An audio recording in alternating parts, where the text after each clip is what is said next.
Recalculando a rota do acolhimento. Recalculando a rota da transformação. Recalculando a rota da contemporaneidade. Recalculando a rota da missão.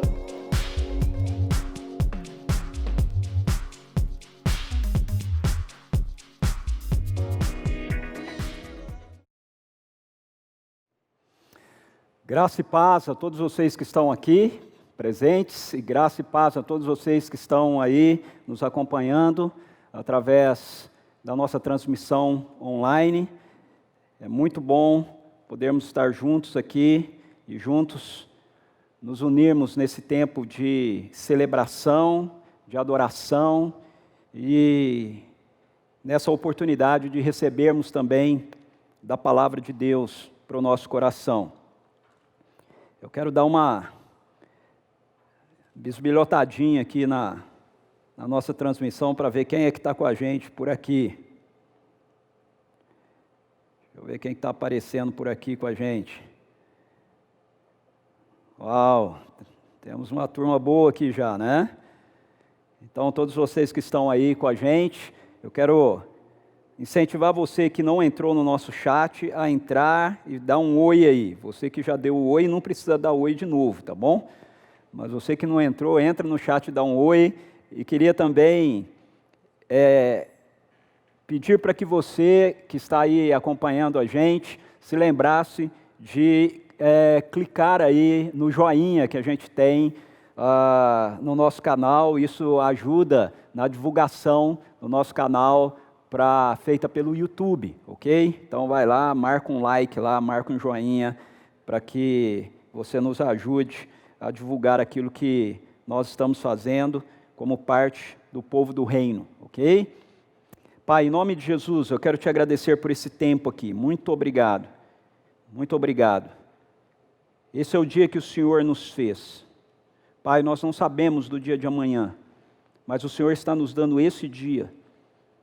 Nós estamos vivos nesse dia e nós queremos viver nesse dia intensamente para a honra e glória do Teu nome.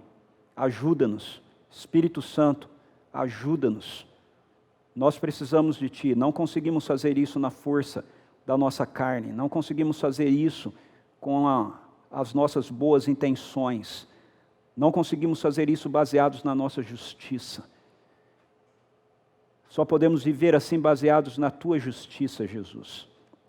Então ajuda-nos, ajuda-nos. Muito obrigado por Tua presença em nós, Tua presença em cada lugar, em cada parte da nossa casa, da onde nós estamos, da onde vamos, como foi ministrado aqui para a gente. Nós Te louvamos por isso. Em nome de Jesus, nós Te agradecemos por essa realidade.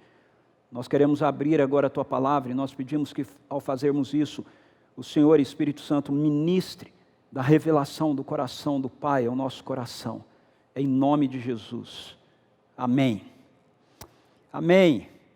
Um dos desvios que tem sido gerado no ano de 2020 com a situação da chamada pandemia e que a gente tem visto ser arrastado aí para o novo ano que nós adentramos, 2021, foi relacionado à rota dos nossos relacionamentos. Eu queria mostrar para você o que uma psiquiatra chamada Paulo Benevenuto Hartmann diz em um artigo que ela escreveu no site da PebMed.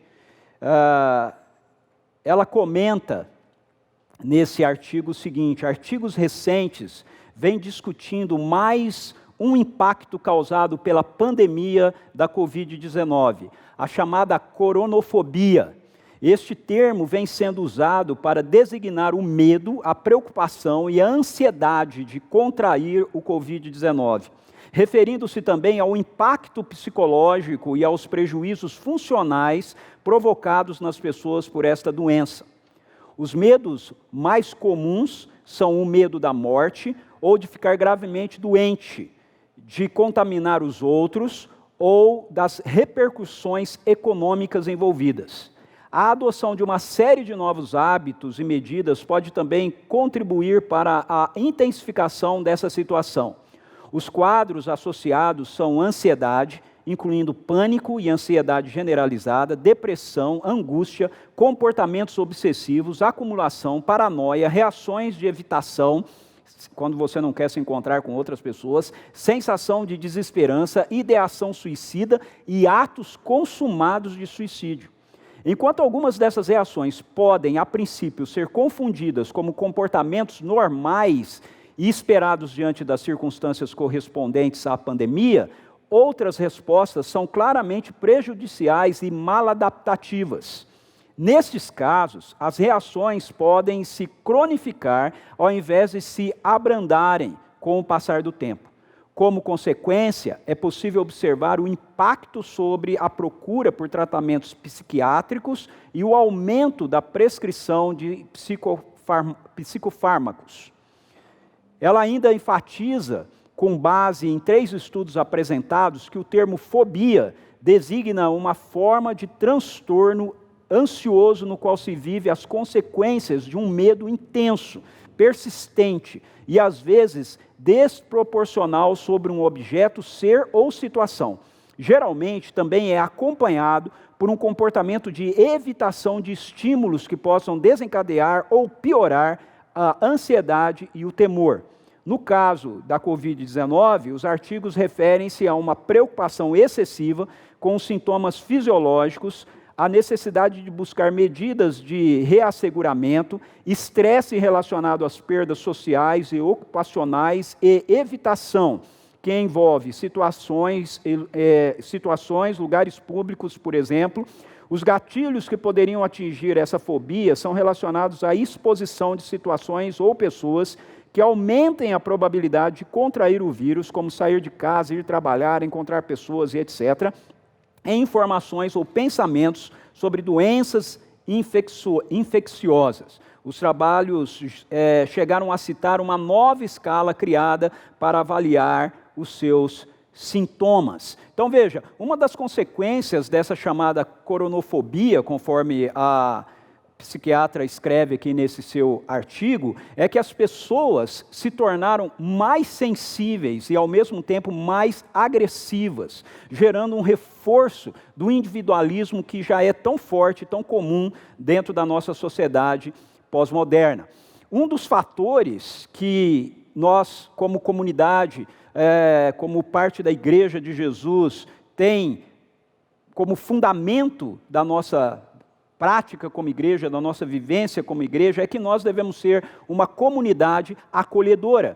Quando nós falamos que nós somos acolhedores ou que nós queremos ser uma comunidade acolhedora, nós estamos afirmando que intencionalmente nós queremos cultivar relacionamentos saudáveis. Não é que nós queremos que o acolhimento aconteça de uma forma relativa ou casual. Quando nós falamos que nós somos uma comunidade acolhedora, nós estamos falando que nós queremos, de forma muito objetiva, muito intensiva e muito intencionalmente, prover esses relacionamentos e prover esse tipo de acolhimento. Agora, por que nós queremos agir assim? Isso é assim porque o acolhimento é uma característica da vida que flui da própria pessoa de Deus. A palavra de Deus nos mostra isso. A palavra de Deus nos revela que nós fomos criados para nos relacionarmos. Nós somos criados como seres relacionais. Quando a gente abre a Bíblia, logo no primeiro livro das Escrituras Sagradas, Gênesis capítulo 1 e capítulo 2, nós vamos encontrar a narrativa original do plano de Deus para a criação de tudo aquilo que existe. Quando você lê esses 2 capítulos das Escrituras, você fica sabendo aí que Deus, de forma muito clara, muito objetiva, criou um mundo bom e perfeito.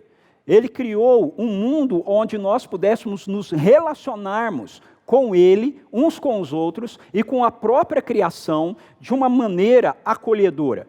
Então, se você ler o capítulo 1 e o capítulo 2 do livro de Gênesis, a gente tem afirmado isso várias vezes em muitos dos nossos ensinos, em muitas das nossas pregações, você vai se deparar com aquilo que é o plano original de Deus. O propósito original de Deus, aquilo que está no coração de Deus, tem a ver com essa realidade do capítulo 1 e do capítulo 2 de Gênesis. Realidade essa que nós vamos ver que vai ser concretizada, e é assim que as Escrituras terminam mostrando para a gente, com o capítulo 20 e o capítulo 21, capítulo 21 e capítulo 22 do livro de Apocalipse. Ou seja, você pegando o começo das Escrituras e o final das Escrituras, o que você se depara como o desejo do coração de Deus, tem a ver com essas realidades, de um mundo bom, de um mundo perfeito e de um mundo onde os nossos relacionamentos com Ele, com a própria natureza e uns com os outros, tivesse essa característica do acolhimento. E esse acolhimento, ele é fruto da própria essência de quem Deus é. Ou seja, viver essa dinâmica de uma comunidade acolhedora, de relacionamentos acolhedores, não é uma perspectiva de algo que nós buscamos, porque, humanamente falando, nós entendemos que isso é importante. Na verdade, nós buscamos isso, porque inerentemente isso está presente na vida de cada ser humano, porque cada uma dessas realidades vem da vida do próprio Deus. A humanidade, ela foi criada para viver nesse acolhimento de Deus. Quando você olha para Gênesis, por exemplo, capítulo 1, verso 26, você vai ver as Escrituras dizendo: então Deus determinou, façamos o ser humano a nossa imagem, de acordo com a nossa semelhança. Façamos o ser humano de acordo com a nossa imagem, de acordo com a nossa semelhança. Ou seja, Deus é uma comunidade relacional de 3 pessoas. Essa é a revelação que as Escrituras nos dão a respeito da pessoa de Deus. Ele não é um indivíduo, ele é uma comunidade relacional de 3 pessoas, o Pai, o Filho e o Espírito Santo, e ele vive desde toda a eternidade essa vida de acolhimento entre essas 3 pessoas, e nós somos criados à sua imagem, à sua semelhança. Quando nós somos criados à sua imagem e à sua semelhança, isso significa que nós somos criados para participarmos desse mesmo tipo de relacionamento acolhedor que o próprio Deus tem nele mesmo. A humanidade, então, ela foi criada para experimentar esse acolhimento em Deus, mas também para expressar esse acolhimento de Deus. Veja, continuando no verso 26, diz assim: dominem eles sobre os peixes do mar, sobre as aves do céu, sobre os grandes animais, e todas as feras da terra, e sobre todos os pequenos seres viventes que se movem rente ao chão. Essa expressão, dominem eles, é uma expressão, na verdade, que diz respeito a um governo, a uma regência, a um exercício de governo que fosse feito para trazer cuidado em relação a toda a natureza. Em outras palavras, Deus, ele é aquele que governa todas as coisas, e Deus, quando nos criou a sua imagem, a sua semelhança, ele nos coloca dentro da criação que ele fez para que pudesse ser experimentada e desfrutada por nós mesmos, e ele nos responsabiliza pelo acolhimento e pelo cuidado dessa criação. Mas essa expressão que vem da própria natureza de Deus, de acolhimento que vem da própria natureza de Deus, não para apenas em nós no que diz respeito ao cuidado com a criação, mas também passa pela relação de acolhimento que nós temos uns com os outros. A humanidade, ela foi criada para viver esse acolhimento mútuo.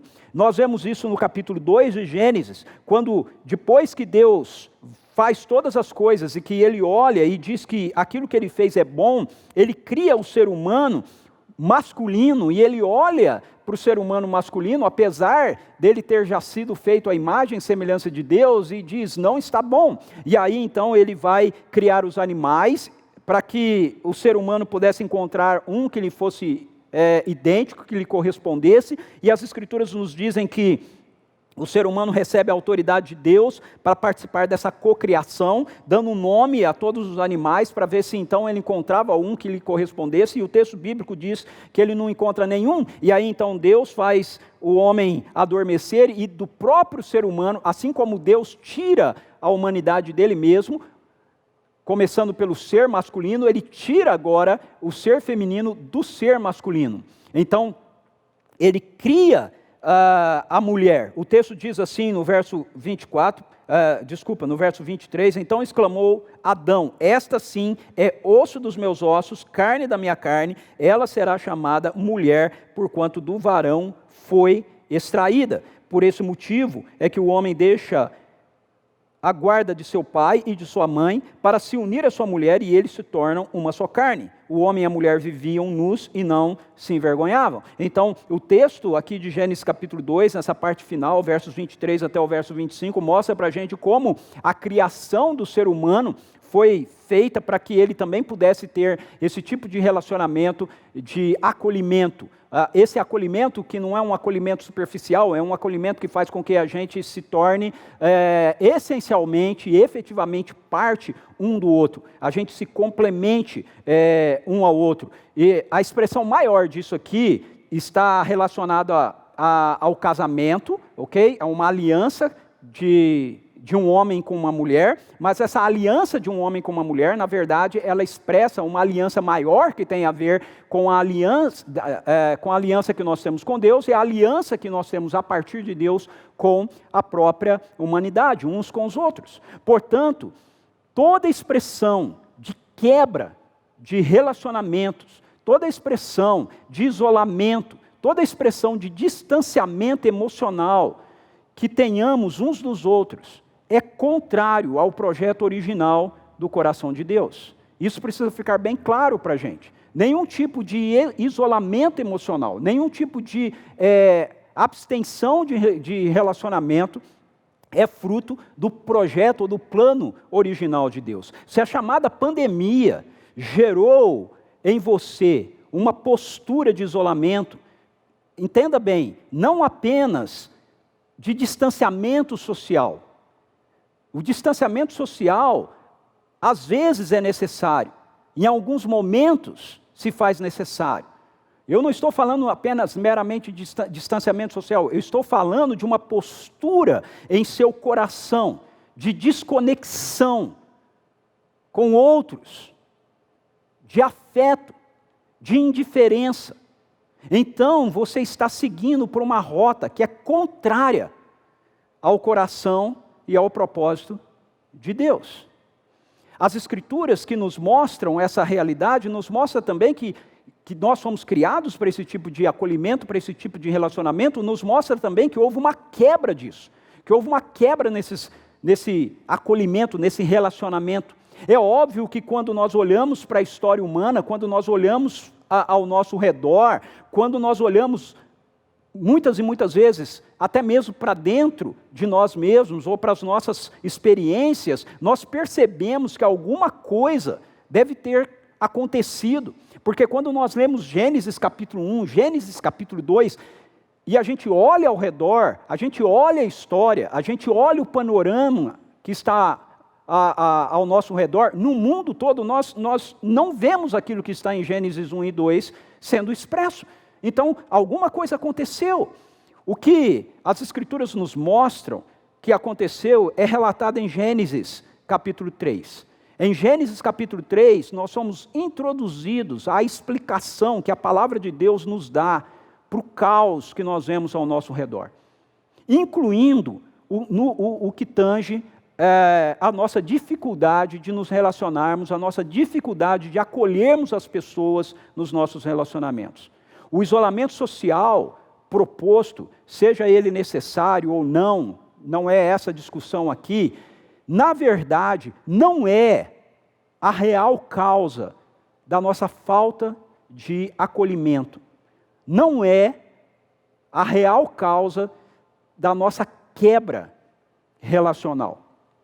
Essa postura da gente ter que ficar isolado, da gente ter que ficar distante uns dos outros, na verdade, apenas demonstra um contexto que contamina há muito tempo o nosso coração.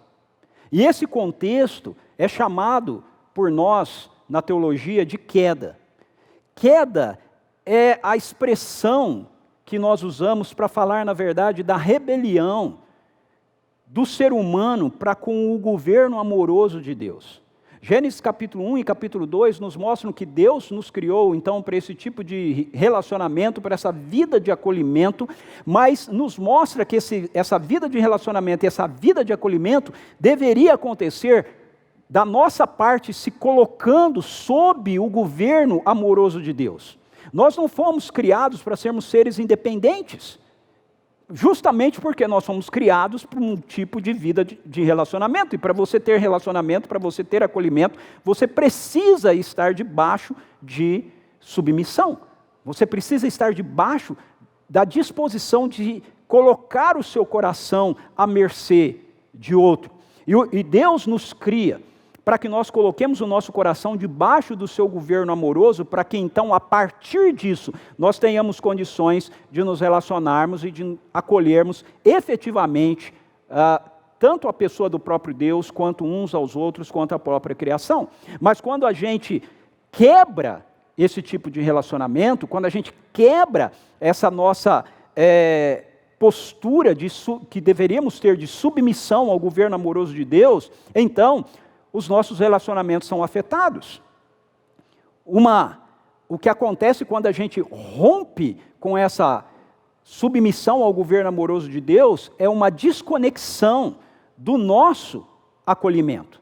Primeiro, uma desconexão com o próprio Deus, porque nós passamos a desconfiar da bondade de Deus. Veja, Gênesis capítulo 3 narra para a gente como isso acontece. O texto nos diz que o ser humano que foi colocado por Deus no jardim, foi colocado para dominar todas as coisas, ele está ali vivendo e fazendo aquilo que Deus disse que ele deveria fazer, e de repente a mulher tem um contato com a serpente que vai dizer para a mulher, foi isso que Deus disse. Eu quero chamar a sua atenção para um determinado ponto aqui. Veja, quando o texto bíblico nos diz que a serpente fala com a mulher não se assusta. Eu não sei se você já pensou nisso, né? Mas isso significa que havia um nível de acolhimento, havia um nível de comunhão dos seres humanos com a criação, ou seja, com os demais animais, que era totalmente diferente daquilo que muitas e muitas vezes nós vemos hoje, nós vivemos hoje, nós assistimos hoje ao nosso redor. Muitas pessoas leem esse texto das Escrituras e entendem que isso aqui é uma narrativa mítica, ou seja, é uma história inventada. Isso não foi exatamente assim. Eu não acredito dessa maneira. Eu acredito que realmente aquilo que está escrito aqui aconteceu dessa forma. Antes da queda, os seres humanos tinham um nível de comunicação e um nível de acolhimento com os demais seres criados, que dava a eles esse acesso de entender uns aos outros. Isso não deveria ser muito estranho. Nenhum de vocês aqui, ou você que está aí em casa, nunca teve uma situação, por exemplo, com um animal de estimação, que você fala assim, poxa, parece que ele fala comigo. Parece que ele fala comigo. A Suzy brinca comigo, Suzy é minha esposa, né? Ela brinca comigo às vezes, porque eu falo que o cachorro me disse tal coisa. Né? Uma vez nós estávamos passando numa calçada e tinha um cachorro do lado de fora da casa. E aí eu cheguei e eu falei para ela, você quer entrar? E abri o portão da casa, né? E ela entrou. Aí a Suzy falou para mim, mas você deixou ele entrar na casa, né? Como é que você deixa ele entrar na casa? Você não sabe se ele mora aí? Eu falei, eu sei, ele me falou. Ela falou, mas como? Ele te falou? Eu falei, eu olhei para ele, eu tinha certeza que ele estava falando que ele queria entrar. E ela fica brincando comigo que eu falo com os cachorros, mas veja, essa é uma realidade que estava presente na criação. A mulher está aqui, ela conversa com a serpente, e a serpente diz para a mulher assim, foi isso que Deus disse. Vocês não podem comer de todos os frutos do jardim? E aí a mulher responde para a serpente, não. Ele diz que nós podemos comer de todas as árvores do jardim, mas essa árvore aqui, a árvore do conhecimento do bem e do mal, nós não devemos nem tocar nela. Veja, e aí a serpente diz para ela assim, se vocês comerem desse fruto, vocês, assim como Deus, serão conhecedores do bem e do mal. Deus sabe que se vocês comerem desse fruto, quando a serpente diz isso para a mulher, ela está colocando uma dúvida no coração da humanidade com relação à bondade de Deus. Ela está dizendo, será que Deus realmente é bom? Será que Deus não está escondendo nada de vocês? Será que Ele não está enganando vocês? Na verdade, ele está enganando vocês, isso não é assim. Ele não quer que vocês comam dessa árvore, porque se vocês comerem dessa árvore, vocês vão ser conhecedores do bem e do mal, assim como ele. E quando a mulher responde à serpente, dando lugar no coração dela para a voz que a serpente disse, o que a mulher está fazendo é duvidar da bondade de Deus. E essa quebra do nosso relacionamento com Deus gera isso. Nós passamos a desconfiar da bondade de Deus, nós passamos a desconfiar daquilo que Deus diz para a gente fazer, de que aquilo que Ele está dizendo para a gente fazer é o melhor de fato para a nossa vida. Será que realmente o melhor é perdoar as pessoas? Será que realmente o melhor é dar a outra face quando alguém nos ofende? Será que realmente o melhor é a gente se arriscar por pessoas? Vejam, essas são coisas que as Escrituras nos ensinam. Na verdade, Deus está nos revelando isso nas Escrituras. Jesus vive assim, Jesus nos ensina a viver isso assim. Mas nós pegamos as coisas que Jesus diz e nós dizemos assim, não, a gente não deve agir desse jeito. Olha, isso não é ser prudente. É muita imprudência. É muita imprudência tocar num leproso. É muita imprudência uma pessoa ter falhado com você, ter errado com você, ter pecado com você, e você perdoar essa pessoa. É muita imprudência. Quando nós estamos agindo assim, quando nós estamos falando assim, ninguém diz, não, eu não acredito no amor e na bondade de Deus. Mas as nossas posturas mostram que nós estamos dando ouvido a um outro ser, e não a Deus, não a Jesus, não aquilo que Ele nos revela, não aquilo que Ele nos fala. E quando nós fazemos isso porque nós estamos desconfiando da sua bondade. Mas nós também temos essa quebra relacional conosco mesmo. Por quê? Porque como a serpente diz para a mulher, vocês serão como deuses. Nós somos criados para participarmos da vida de Deus, nós somos criados para nos relacionarmos com Deus, nós somos criados para sermos acolhidos por Ele, para acolhermos o seu amor, mas preste bastante atenção, nós não fomos criados para sermos Deus. Nós não fomos criados para nos assentarmos no trono de Deus, nós não fomos criados para governar no lugar dEle. Nós governamos a partir do governo dEle. Nós governamos a partir da nossa submissão a quem Ele é. Mas quando nós queremos tirar Deus de cena e nos colocarmos no lugar dEle, então o que está acontecendo na verdade é que nós estamos rompendo com o nosso próprio acolhimento. Nós estamos deixando de acreditar em quem nós somos criados para ser. Nós somos criados para sermos a imagem e a semelhança de Deus. Mas veja, esse problema acontece também numa outra ordem. Ou acontece nessa ordem da gente querer se colocar no lugar de Deus, e aí a gente perde a nossa identidade, porque nós não somos Deus, nós perdemos essa identidade, porque nós começamos a querer reinar e governar no lugar de Deus. Mas às vezes, essa ruptura com o acolhimento de nós mesmos acontece do lado oposto. A gente começa a dizer, não, eu não sou a imagem e semelhança de Deus.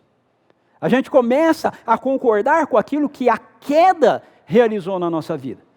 Nós começamos a olhar para nós mesmos como demônios, nós começamos a olhar para nós mesmos como seres que foram criados para serem pecadores. Você não foi criado para ser pecador. Eu não fui criado para ser pecador. Embora a gente tenha lutas com o pecado, essa não é a nossa identidade.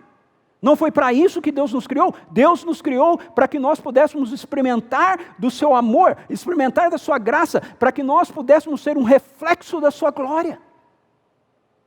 Então, nós estamos perdendo a conexão, perdendo o acolhimento com a nossa própria identidade, quando nós queremos nos tornar como Deus é, ou quando nós nos vemos menos do que aquilo que Deus nos criou para sermos.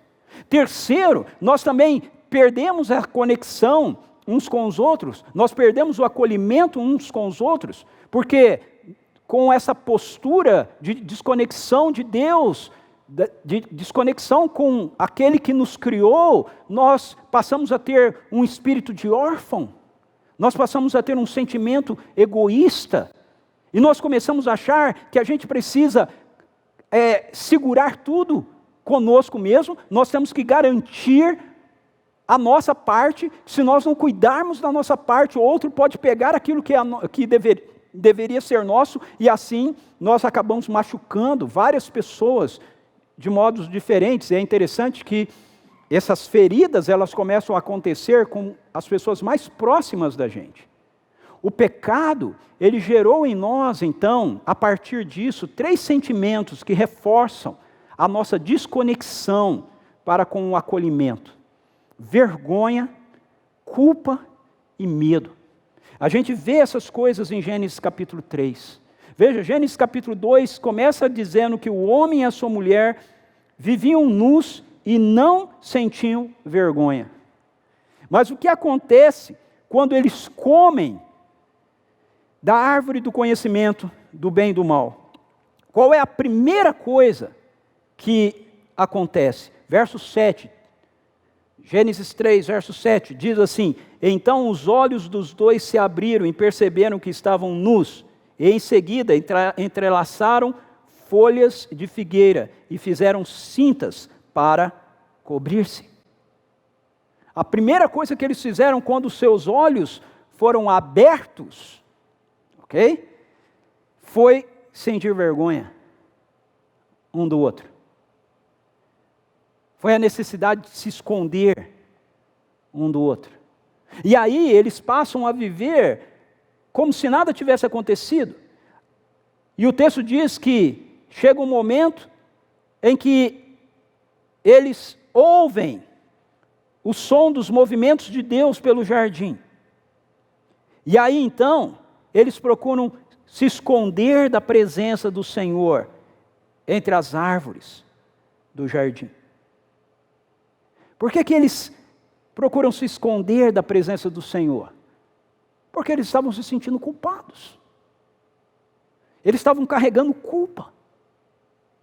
Eles foram criados para a presença.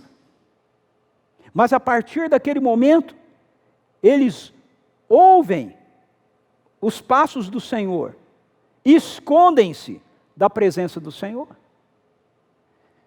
E quando Deus, então, os chama para conversar, dizendo: homem, onde estás?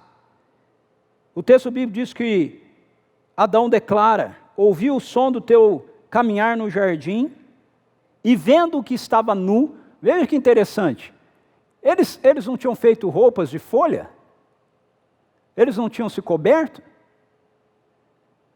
mas diante do Senhor ele continua sentindo culpa. Ele está carregando culpa na sua consciência.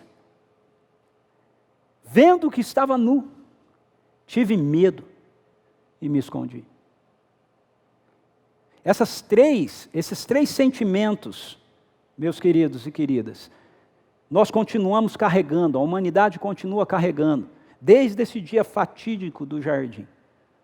Nós tentamos fazer muitas coisas para resolver nossos aparentes problemas, nós tentamos fazer muitas coisas para a gente poder se sentir bem, e às vezes aquilo que a gente faz com que a gente se sinta bem, em alguns momentos, por algum tempo, uns com os outros, mas quando a gente pensa em Deus, quando a gente percebe o movimento de Deus, quando a gente percebe a presença de Deus, a gente carrega vergonha, a gente carrega culpa, a gente carrega medo, a gente se esconde da sua presença.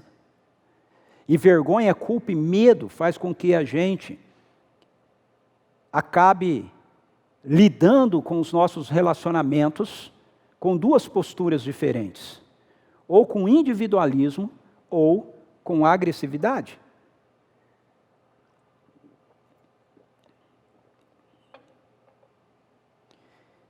Nós também vemos isso no texto de Gênesis capítulo 3. Quando o homem diz para Deus que ele, porque estava nu, teve medo, o Senhor vai questioná-lo, verso 11, quem fez você saber que estava nu? Então você comeu da árvore que proibi de comer? E aí o que o ser humano masculino faz? Verso 12, ele diz assim: foi a mulher que me deste por auxiliadora, ela me deu o fruto da árvore e eu comi. Ou seja, individualismo. O verso de número 24 do capítulo 2, a fala do homem é essa sim, ela é parte de mim, ela é osso dos meus ossos, carne da minha carne, é ela que eu precisava, como auxiliadora, como companheira, somos um. Mas agora, após a queda, após a rebelião, a postura dele é uma postura de individualismo. Ele não diz, olha, nós comemos da árvore. Ele diz, a mulher que o Senhor me deu para ser auxiliadora, comeu e me deu. E essa é a postura que nós temos. Nós vemos presente dentro da nossa sociedade.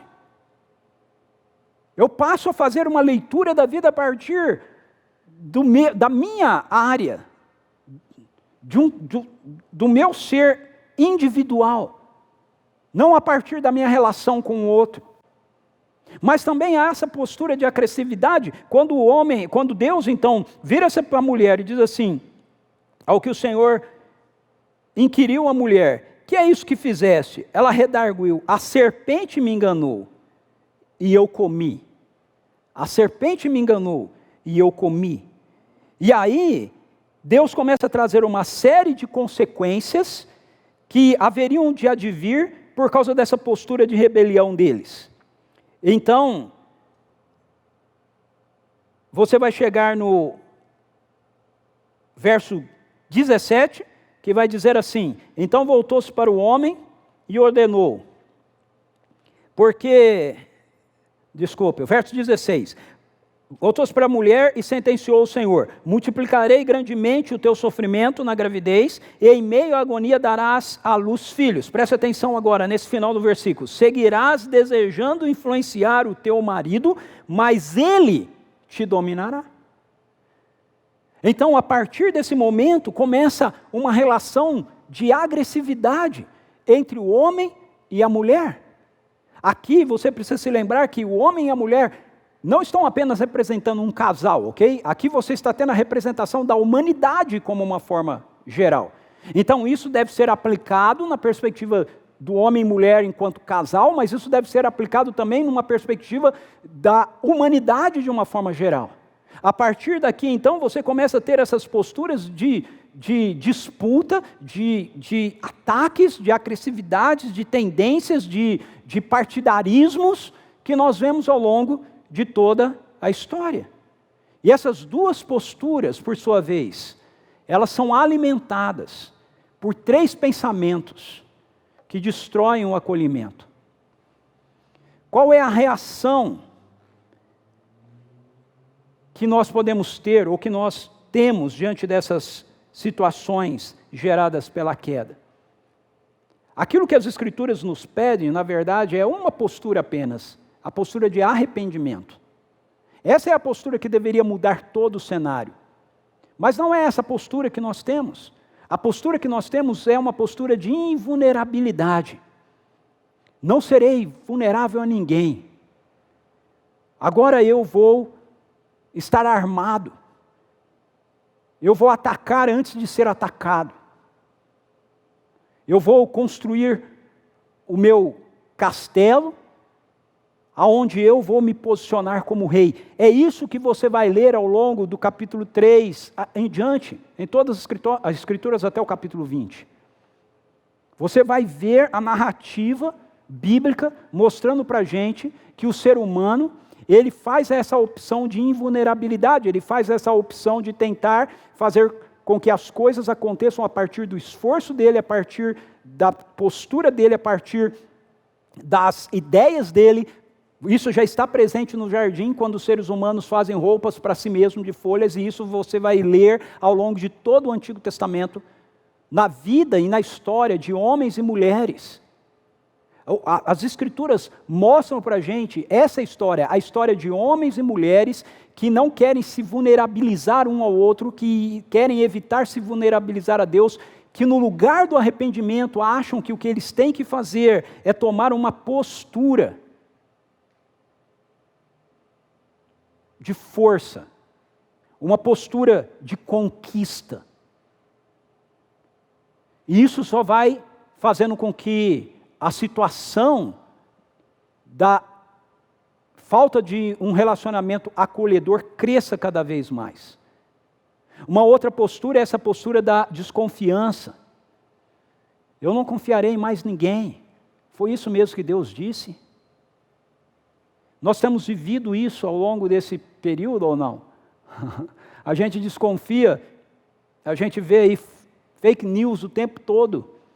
E aí a gente ouve as pessoas falando as coisas e a gente começa a pensar, mas será que isso é assim mesmo?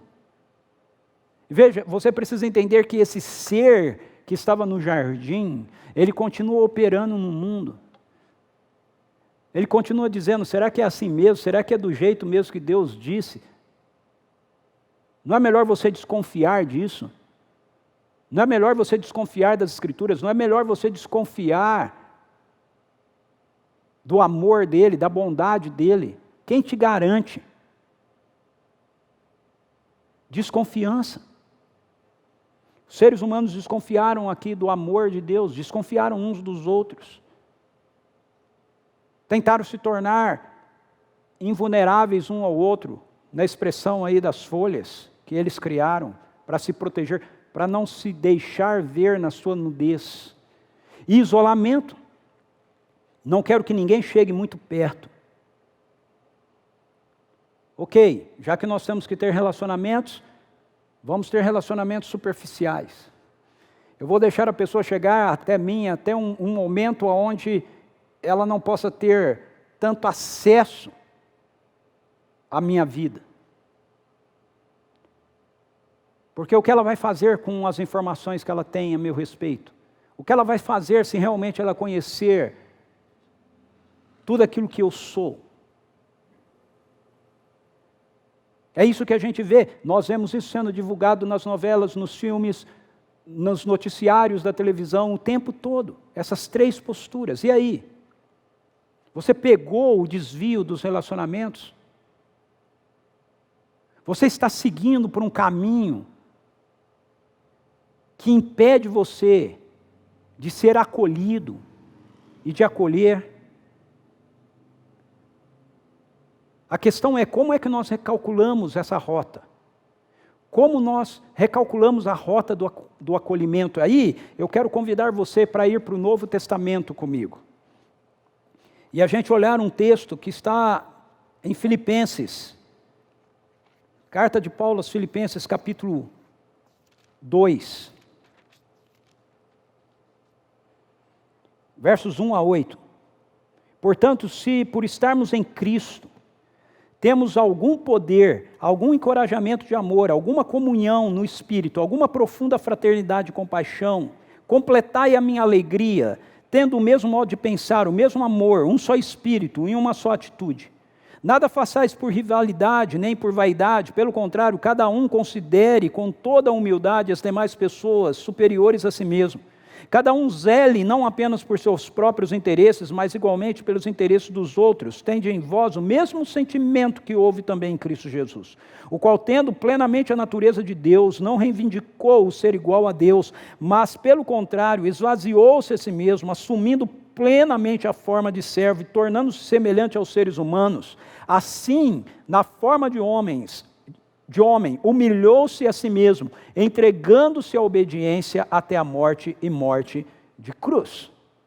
Veja, o apóstolo Paulo, nesse texto, ele mostra para a gente como é que nós podemos recalcular a rota durante esse ano para a nossa vida voltar a praticar, ou começar a praticar, porque talvez nunca tenhamos praticado, de fato, uma vida de acolhimento. Para isso acontecer, primeiro nós precisamos estar em Cristo. Veja como Paulo começa essa sessão da carta dele aos Filipenses. Ele começa dizendo, portanto, se por estarmos em Cristo, o que isso significa? Isso significa que qualquer realidade de acolhimento genuíno, verdadeiro, só pode acontecer na nossa vida se primeiro nós estivermos sendo acolhidos por Cristo. Se nós não estivermos sendo acolhidos por Cristo, nós não podemos expressar acolhimento para com ninguém. Nós precisamos voltar a esse acolhimento original que foi quebrado lá no Éden. Eu e você precisamos colocar a nossa vida debaixo do governo amoroso de Deus novamente. Porque somente em Cristo é que cada uma dessas realidades pode acontecer. Somente estando em Cristo é que nós podemos experimentar o poder da vida de Deus presente em nós, o poder da vida de Deus fluindo de nós. Somente estando em Cristo é que nós podemos ter algum tipo de encorajamento de amor para oferecermos uns para os outros. Fora de Cristo nós não temos isso para oferecer. Somente estando em Cristo é que nós podemos ter uma genuína, verdadeira comunhão no Espírito. Somente estando em Cristo é que nós podemos ter uma profunda fraternidade, de acordo com a minha tradução. Em outras traduções, a palavra usada aí é afeto.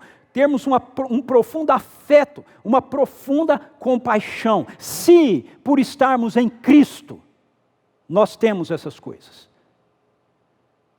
Sem Cristo, nós não temos essas coisas. A psicologia não pode trazer isso para você. Nenhum tipo de autoajuda pode trazer isso para você. Nenhum tipo de religião pode trazer isso para você.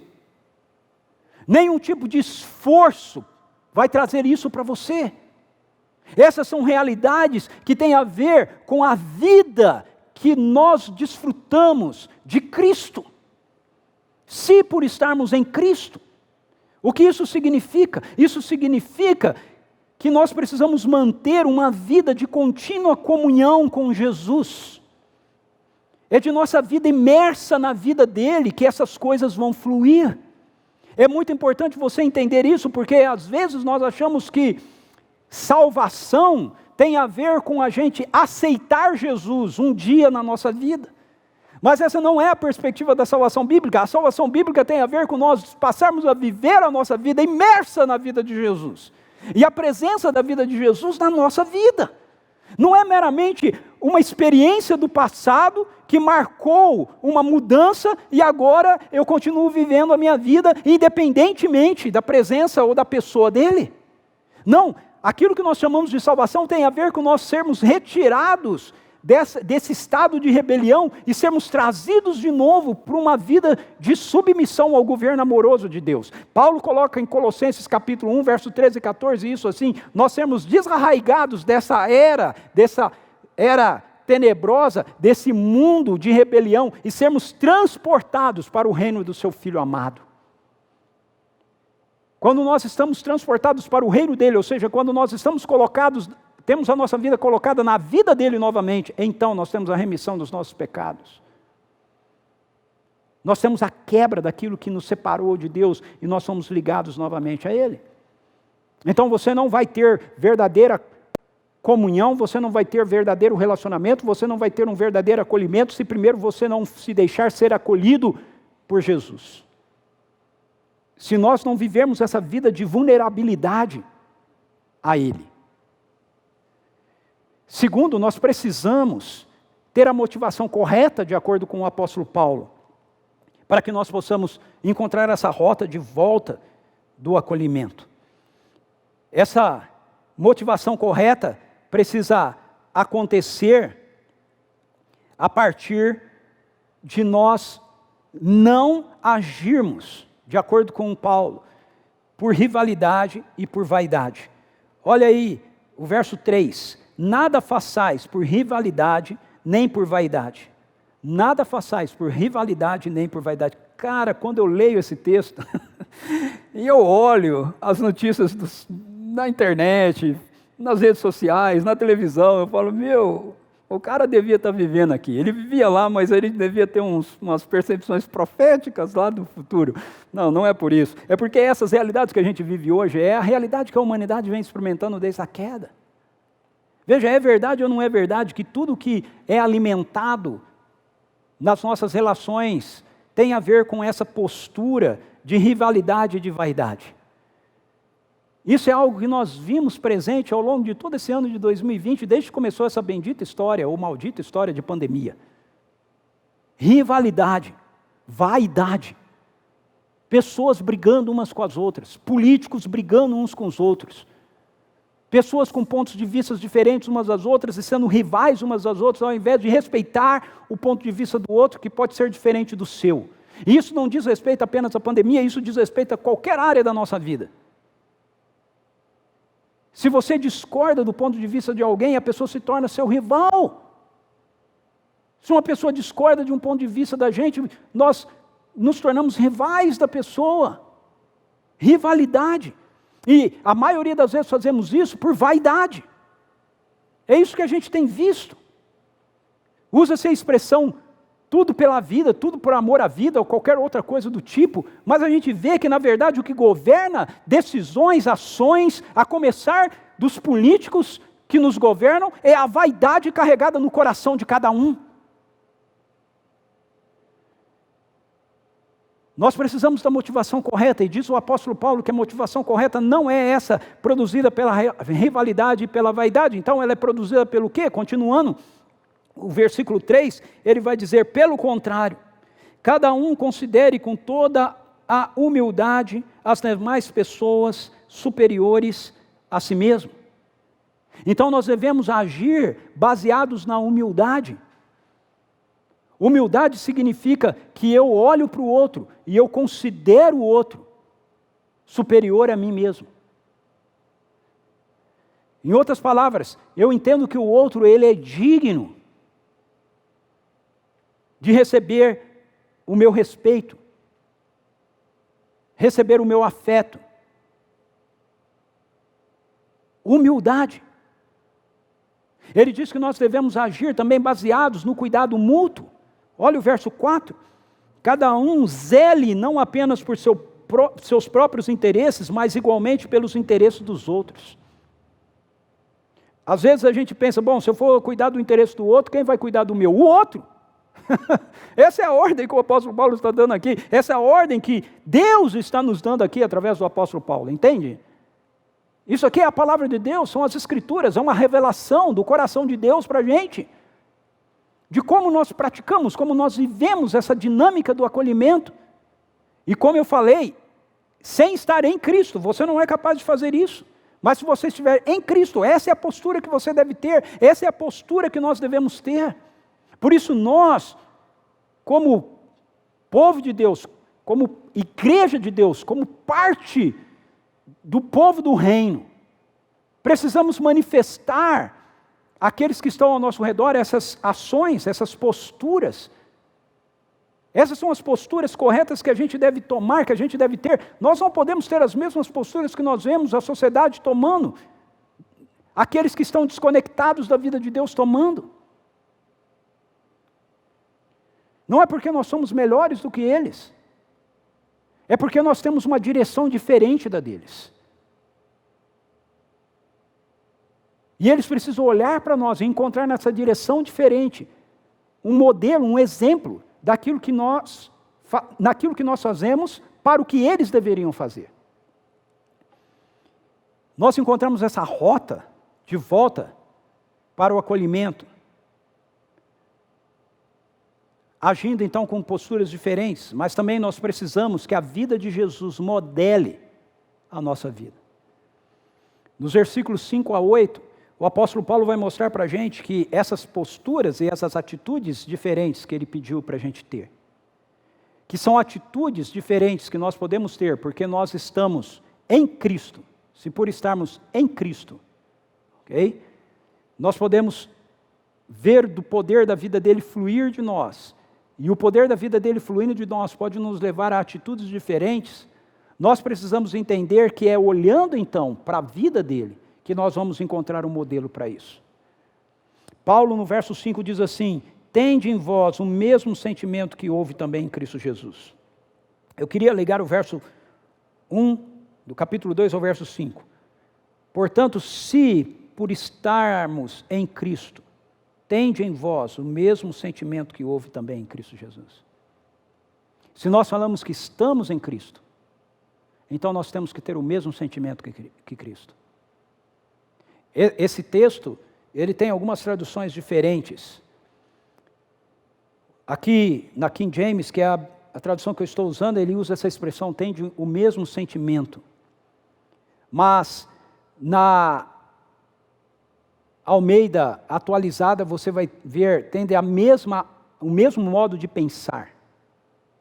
Na NVI, você vai ver, tende a mesma atitude. Ou seja, se por estarmos em Cristo, nós devemos ter o mesmo sentimento, a mesma atitude, o mesmo modo de pensar de Cristo. De Cristo Jesus. O apóstolo João, em 1 João, ele fala algo semelhante para a gente. Ele diz assim: se nós estamos em Cristo, então nós devemos andar como Ele andou.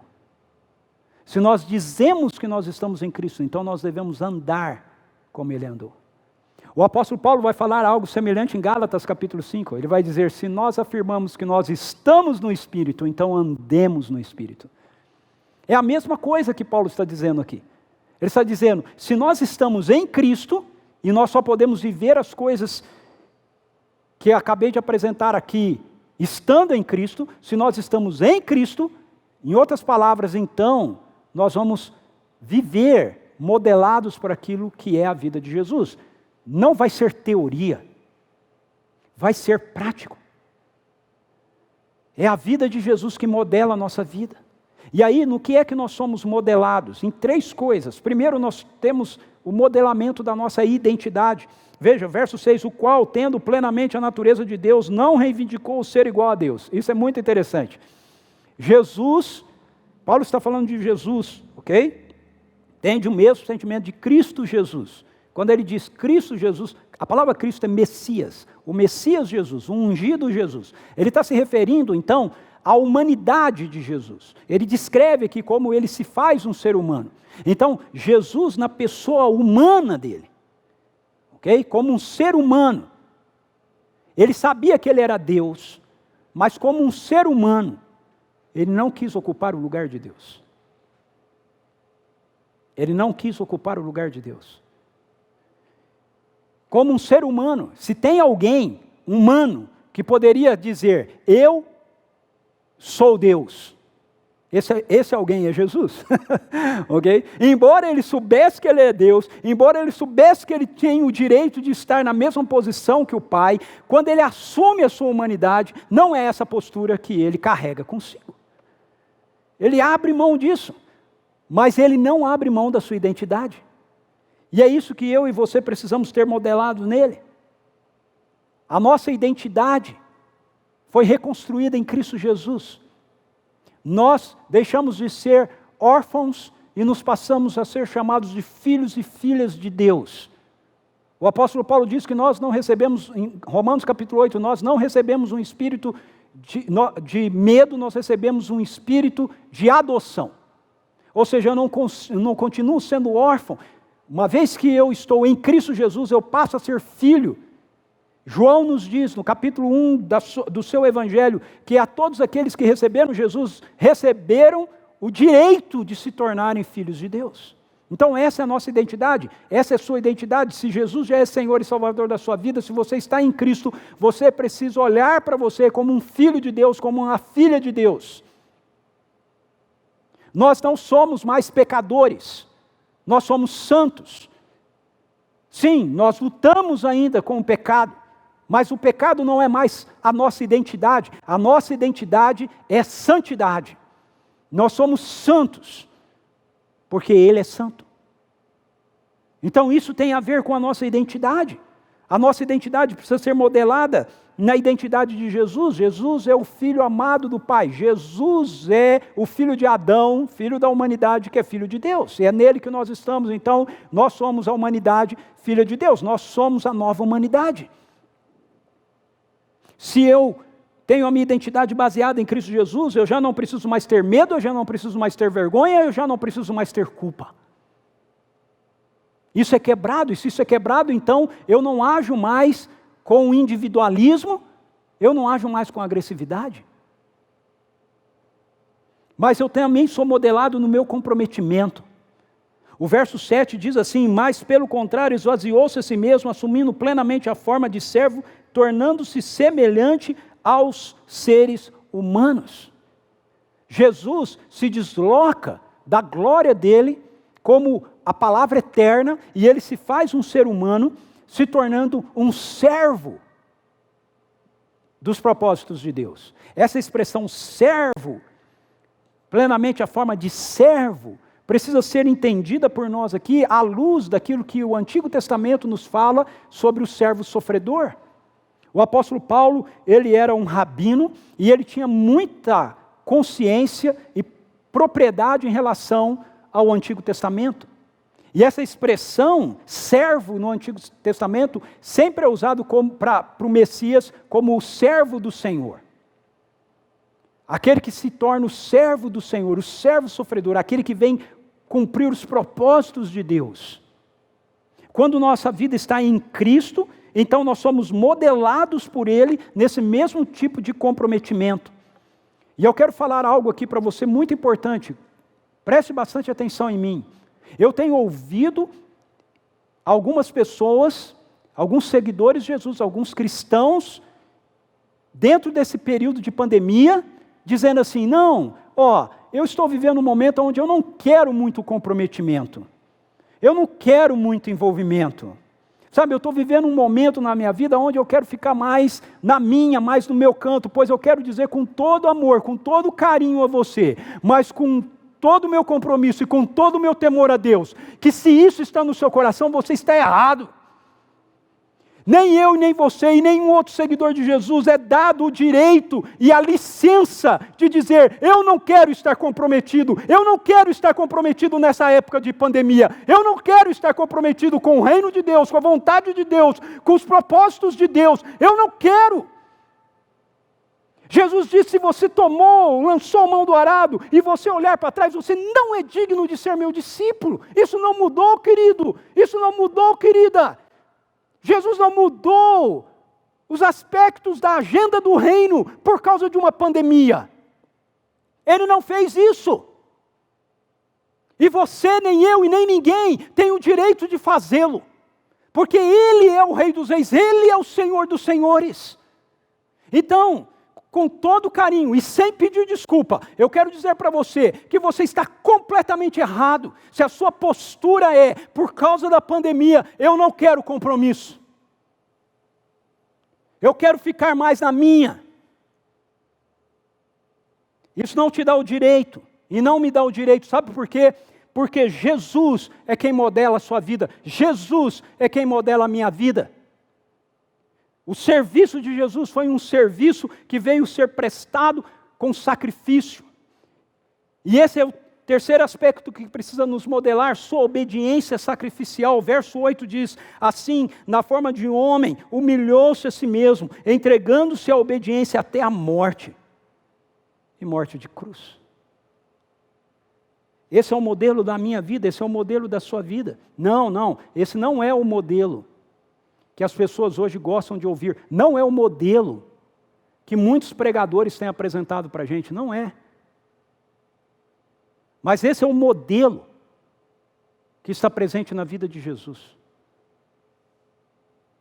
Uma obediência sacrificial que o levou à morte.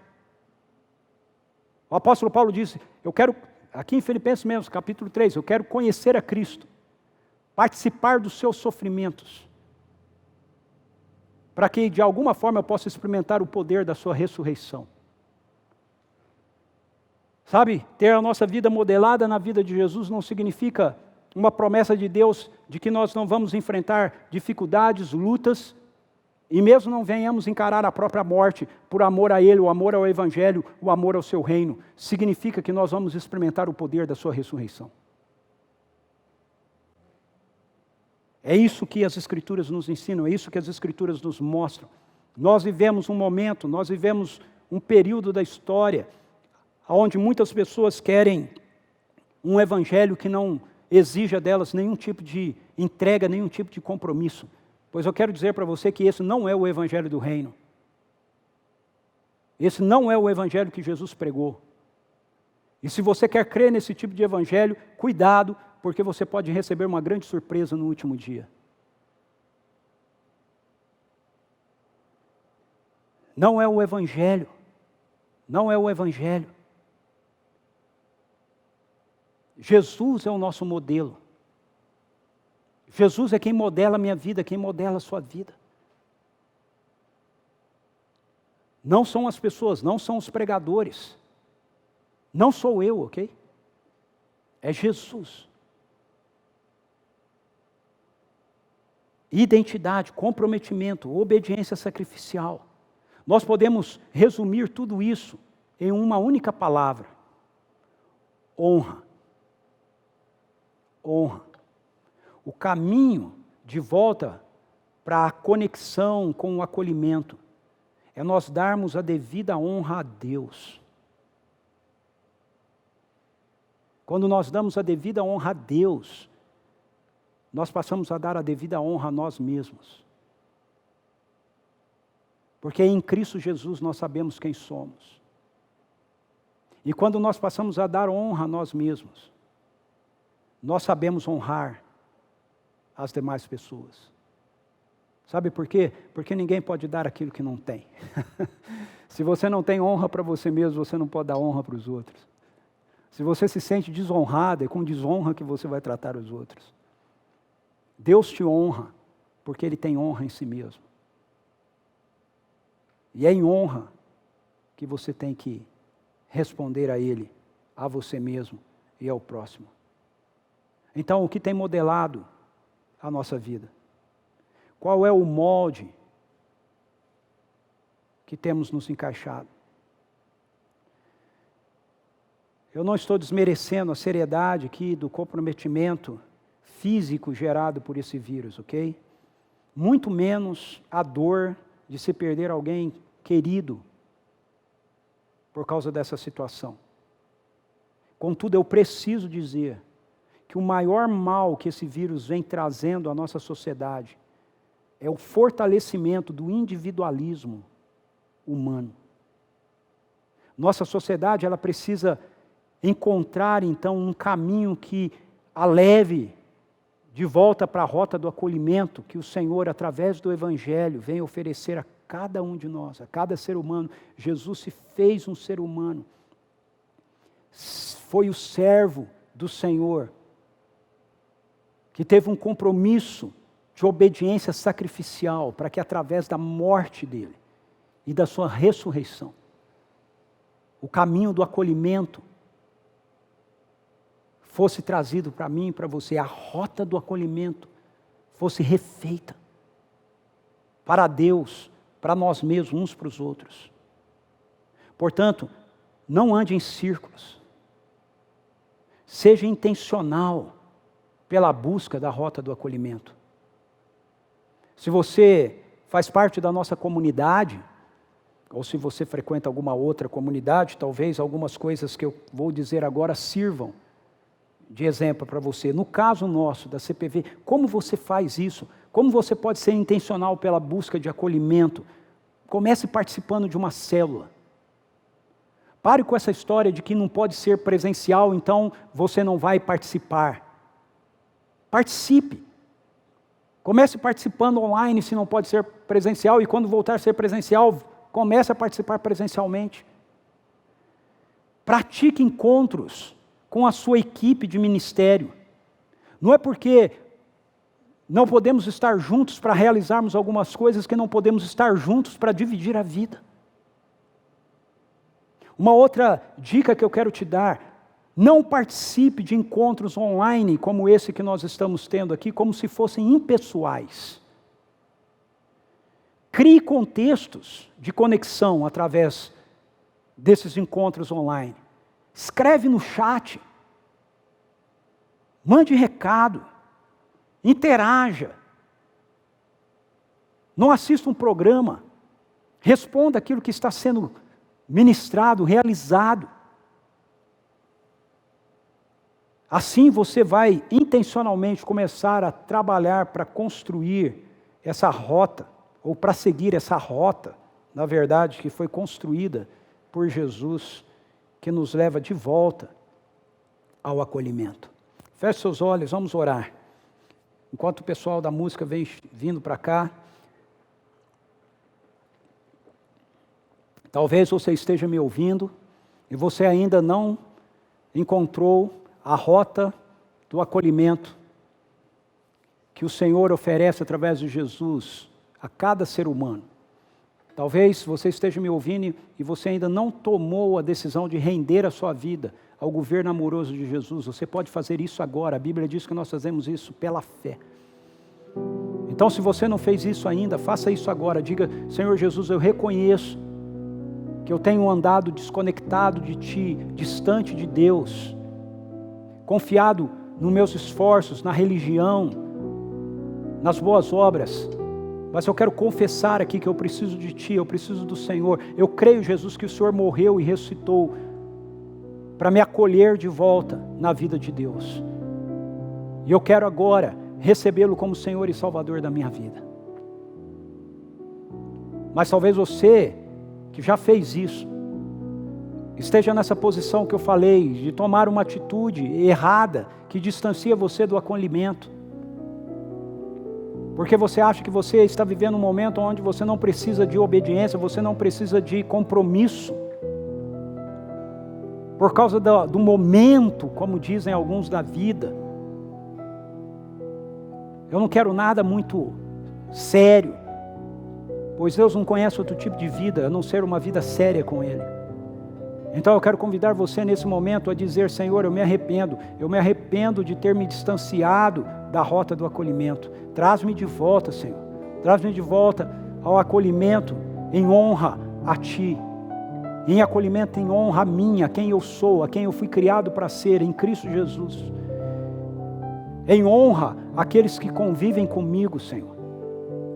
Eu não quero, ainda que muitas vezes precise de uma separação física, de um distanciamento social, eu não quero, Senhor, que o meu coração seja distanciado do meu próximo, dos meus irmãos, das minhas irmãs. Ajuda-me, Espírito Santo, ajuda-me, que pelo poder daquilo que Jesus realizou, nós sejamos um. Amém.